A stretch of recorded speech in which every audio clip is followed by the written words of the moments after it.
I don't know if I'm ready for this one, but there is a verse that I've seen in the past, and I had my own ideas.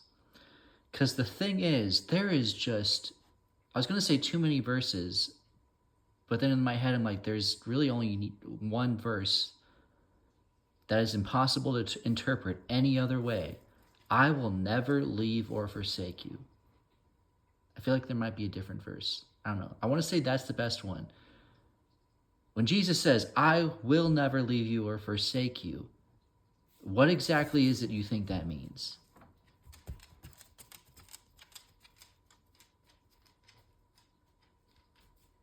Now, then there's all the other verses, such as being sealed with the Holy Spirit, which is the promise of your redemption, salvation, the guarantee of your salvation, redemption, whatever, that He will be with you forever.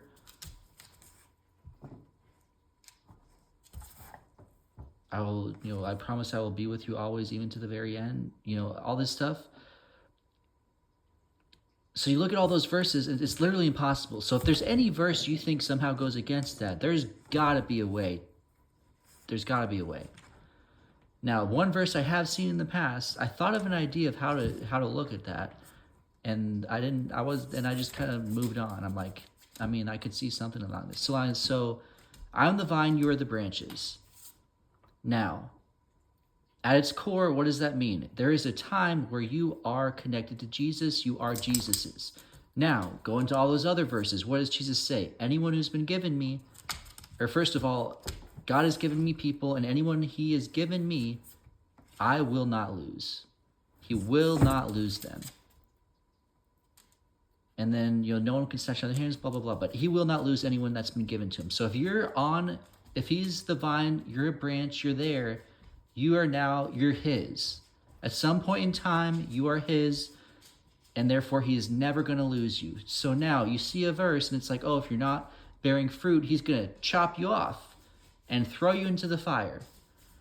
Someone decided to take that completely out of context and say, oh, that's at the lake of fire. Nowhere does it say lake of fire. It says thrown into the fire.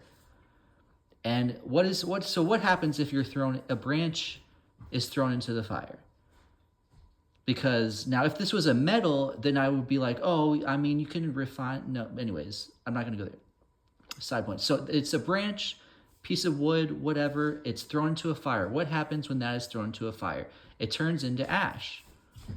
And there's also kind of like a process of being burned up. That can be probably kind of harsh or something, but ultimately it is turned to ash. Now, what can you use ash for?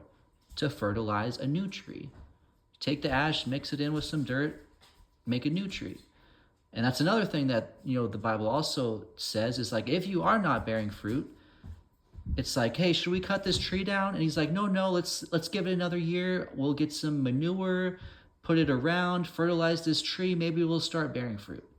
That's another like instance over here. It's like, oh, give it another year, a few years, however long, maybe it will start bearing fruit. Just because you're not bearing fruit doesn't mean you're not saved. He's going to put some manure around, fertilize you, and you'll grow back.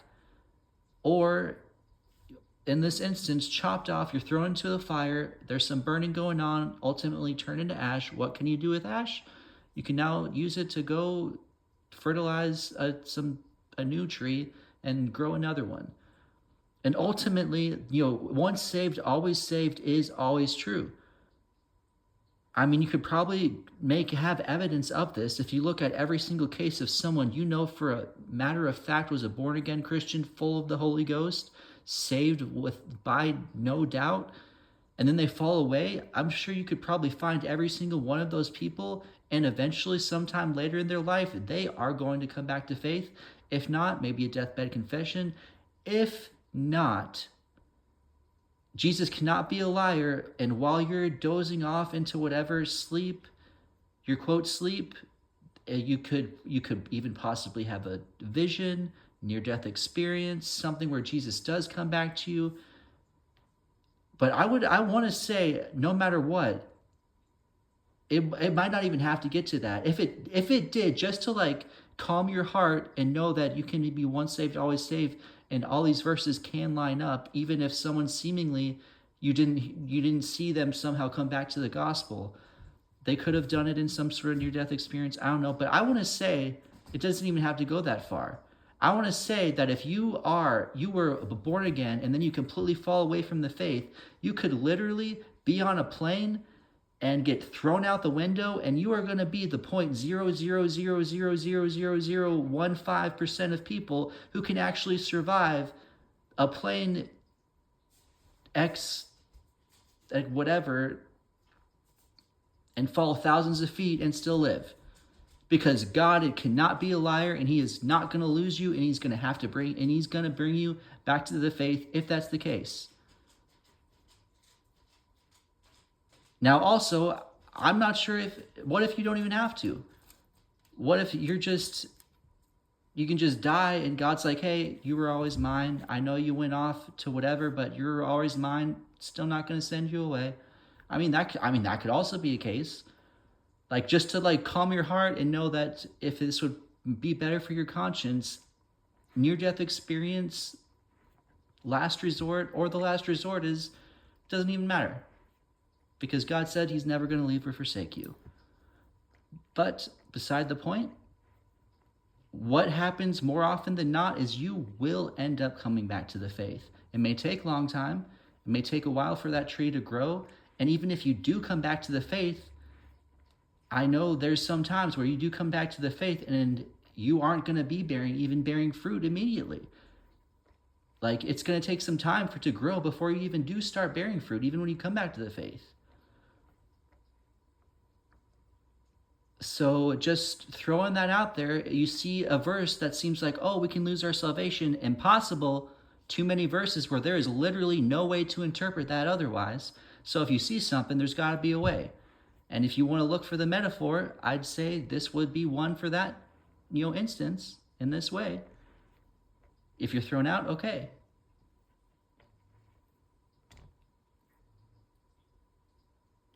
You can eventually grow another tree. Just saying.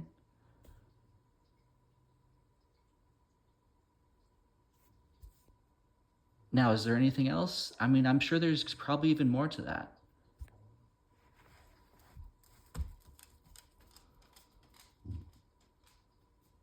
Maybe you won't even be able to bear more fruit. Maybe you're going to have to help someone else. I don't know. Let's not go there. I don't know.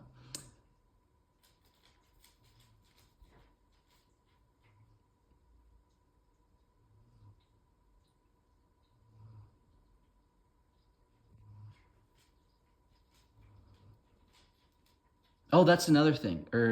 I feel like I don't know if there's more about ashes, but another thing is salt. If salt has lost its saltiness, what good is it for? Well, it's still good for something. What can you do with, okay, I'm not sure if this is even theologically sound or if this is what was going for, but what can salt be used for if it's lost its saltiness? Sure, you can't eat the salt, but if before it snows, or even, I guess, maybe even after, but before it snows, you can put some salt on the road, and if it snows, and then the snow's not going to stick or it's going to melt or whatever, so then someone can't slip. So in this instance, what I was trying to go for with the ashes is sometimes maybe you're not even going to bear fruit one day, or maybe you can, I guess that this analogy doesn't exactly work, but it does work with the salt, is even if you can't bear fruit, maybe you can help others bear fruit. Maybe you can be like, hey, don't make the same mistake I did. And you can be this salt who's lost its saltiness and start spread it out over the ground and try to prevent someone else from slipping and falling. Like, you can still be useful even if you lose your saltiness, even if you get burned up and are now ashes, which now can fertilize a new tree, or whatever it is. I feel like there's even more to keep going with that. But you'll go with that. Go with it. I'm sure you can find a way, and even some beautifully semantically sound way of looking at all of these things to make God the most awesome person ever.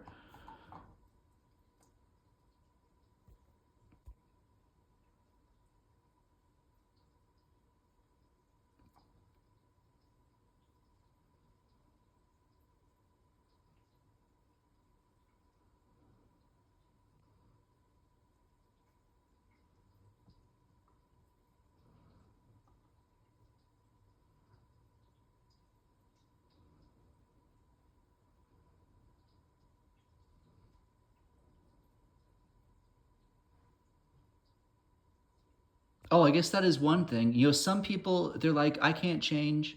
They grow old. I mean, I'm sure they can change, but some people, I mean, they're like, I can't change.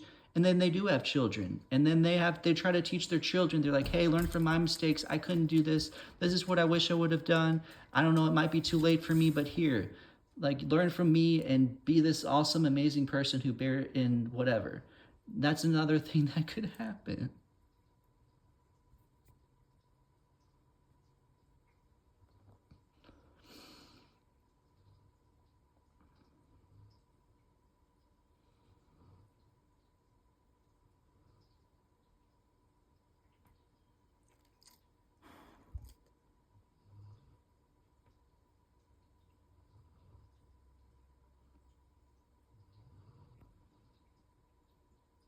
I don't know, is there another verse about people who are somehow seemingly cast off? Like,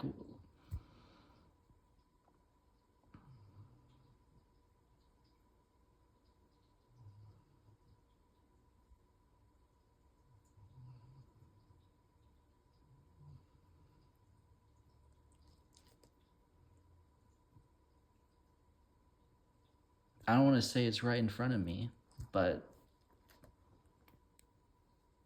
I've got two dogs who were strays who were cast off. There's a lot of stuff about dogs. I don't know where I'm going.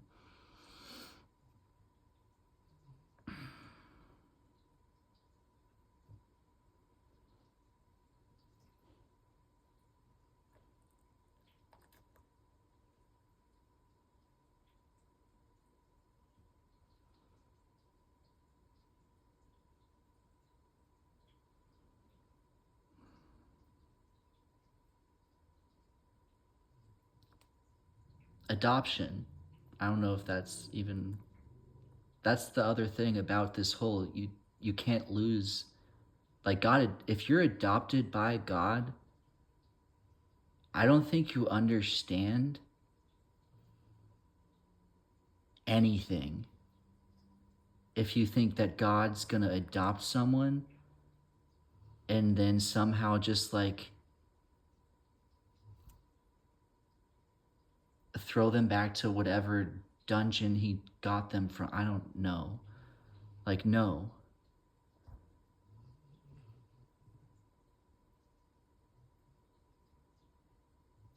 Like, no.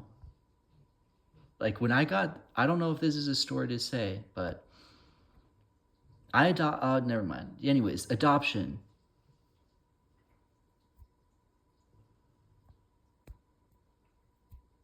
Oh, like that's like even an evil person. Like you ask an evil person for a fish, are they gonna give you a scorpion? You ask for bread, are they gonna give you a snake? Even evil people understand. Even anyone can understand once you adopt a kid, you don't just give it back. You don't just give it back.